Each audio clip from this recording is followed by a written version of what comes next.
सबसे हटके नया मैटर, नया गाना कृष्ण भगवान के मंदिर में जाके एगो लड़का कहता भगवान से, ए भगवान पहले जो सुनले रहे वो आज देखे के मिलता।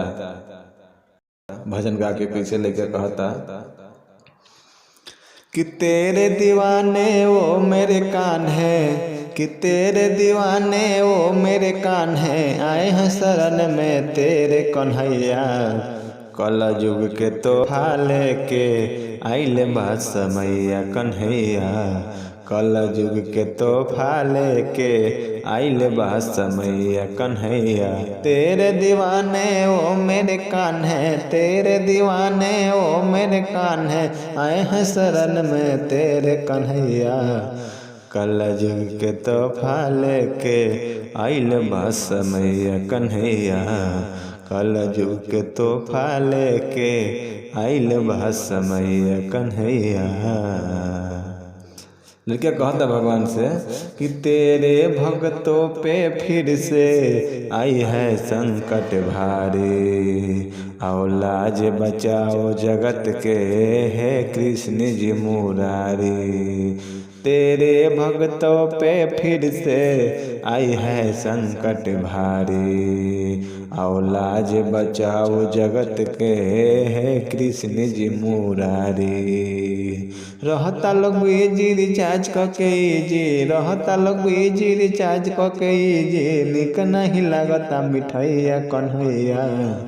कल युग के तोहफा लेके आइले बा समैया कन्हैया, कल युग के तोहफा लेके आइले बा समैया कन्हैया।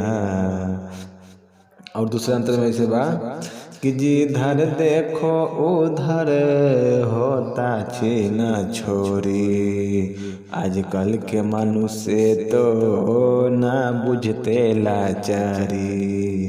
जिधर देखो उधर होता छीना छोरी, आजकल के मनुष्य तो ना बुझते लाचारी।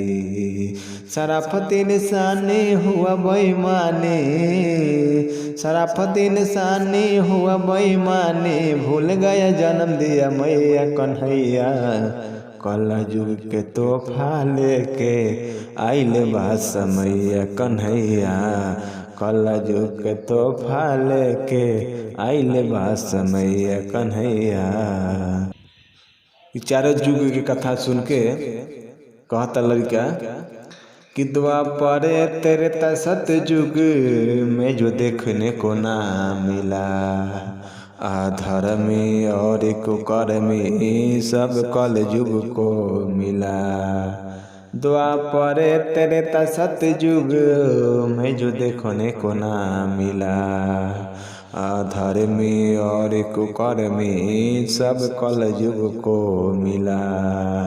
कहे बबन बंटी मंदिर के घंटी जय हो, कहे बबन बंटी मंदिर के घंटी, कोई नहीं है बजवैया कन्हैया। कल युग के तोहफा लेके आइले बा समैया कन्हैया, कल युग के तोहफा लेके आइले बा समैया कन्हैया।